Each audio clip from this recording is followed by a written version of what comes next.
Goeiedag. In hierdie les gaan ons kyk na verskillende sinsoorte in Afrikaans. Ons gaan kyk na 'n stelsin, 'n uitroepsin, 'n bevelsin en 'n vraagsin. Kom ons begin by stelsinne. 'n Stelsin is simply a statement.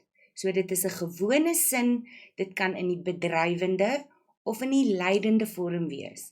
En daarvoor gaan julle kyk na die leidende en bedrywende les. Vir vandag fokus ons net op die feit dat dit 'n stelsin is. Let's look at an example. We are making a statement. Ons maak 'n stelling. Die leerders doen elke dag hulle werk in die klas. Please note the word order in your stelsin. You got your normal stompie. There's our time, hulle is die object, hulle werk, is the object, en in die klas is jou plek. Goed, we can also have a sentence, die werk word elke dag deur die kinders gedoen.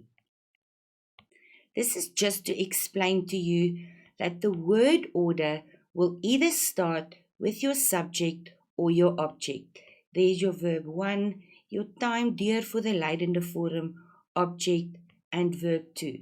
So our subject and our object starts our stelsinne. Die volgende een is uitroepsinne, exclamations. This is self-explanatory that these sentences will end with an exclamation mark. Let's look at some examples. Dit is 'n sin waarin emosie getoon word, so we show some kind of emotion, and also with tussenwerpsels. Remember, tussenwerpsels, interjections. Those small words that we put into a sentence to make it more emotional. Yippie! Ons kan ons werk vandag in die klas doen. These kids are very excited. Eina, dit was baie seer.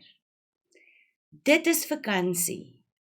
Ek is baie opgewonde. I am very excited.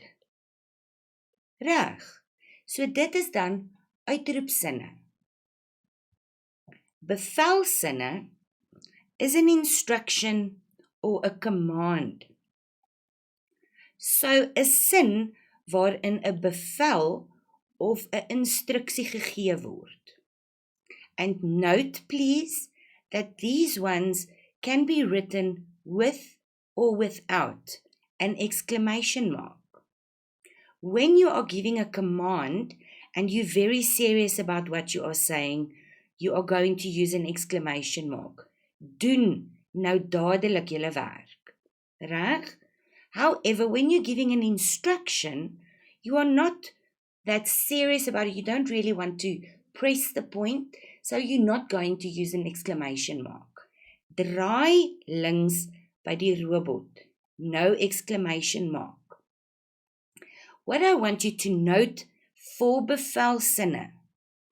When you look at uitroepsinne, we start with a subject or an object.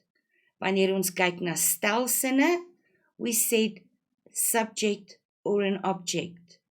But now, can you see bevelsinne?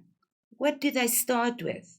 Now we start the sentence with our verb 1. And that is how you will distinguish between uitroepsin and a bevelsin. You might get confused with the exclamation mark because they can both have an exclamation mark. Then you are going to look at your word order, and if the sentence starts with a verb, that is when you will know it is a bevelsin. It gives a command or it gives an instruction. Kom ons kyk na vraagsinne. Our questions. 'n vraag word gevra, a question is being asked. Doen die leerders elke dag hulle werk in die klas? And there's our question mark. Waar doen die leerders elke dag hulle werk? Wanneer doen die leerders hulle werk in die klas? En wie doen elke dag hulle werk in die klas?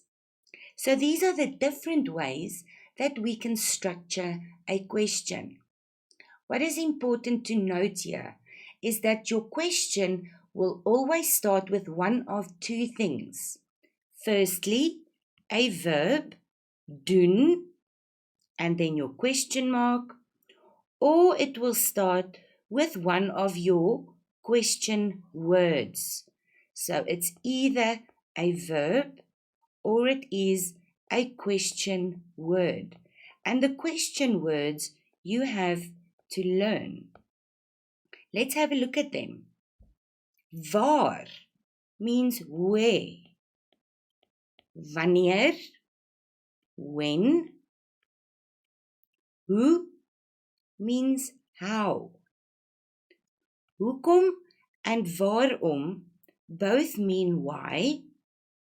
Waarheen is where to. Waarheen gaan ons? Where are we going? Waardeur, through what? Dit is die deur waardeur hy loop. Through what? Deur wie is by whom. And I haven't forgotten about this one. I want to talk about this one. Hoe laat? If you translate it literally, it's going to be how late. But we don't talk like that. So I've specifically put this one in for you so that you can remember the difference between what is the time and hoe laat is dit. So when we say what is the time, then we're going to translate it with hoe laat is dit. So do not get confused. Afrikaans people make the mistake of translating it as wat is die tyd, which is wrong. Hoe laat is dit? English people make the mistake, how late is it? We don't do that. What is the time? Reg.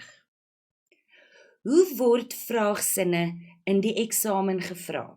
So now that you know this, how will this be asked in your exam paper? There will be two ways for them to ask you this question. Let's look at that.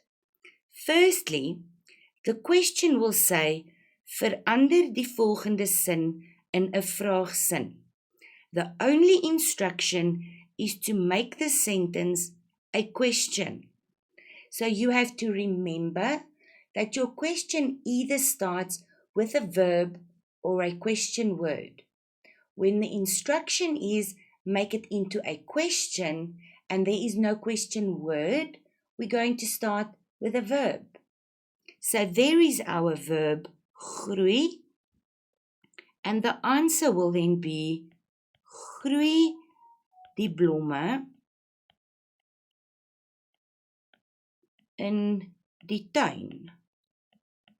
And the all-important question mark at the end, otherwise it is a statement. The second way that they can ask you the question is to give you a specific, different kind of instruction. Verander die volgende sin in 'n vraagsin sodat die onderstreepte gedeelte die antwoord is. Change the sentence into a question and the underlined part must be the answer. So now we are going to start with our question word. This is the underlined part. In die tuin.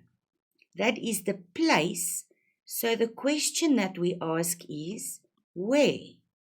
So in Afrikaans, waar groei die blomme?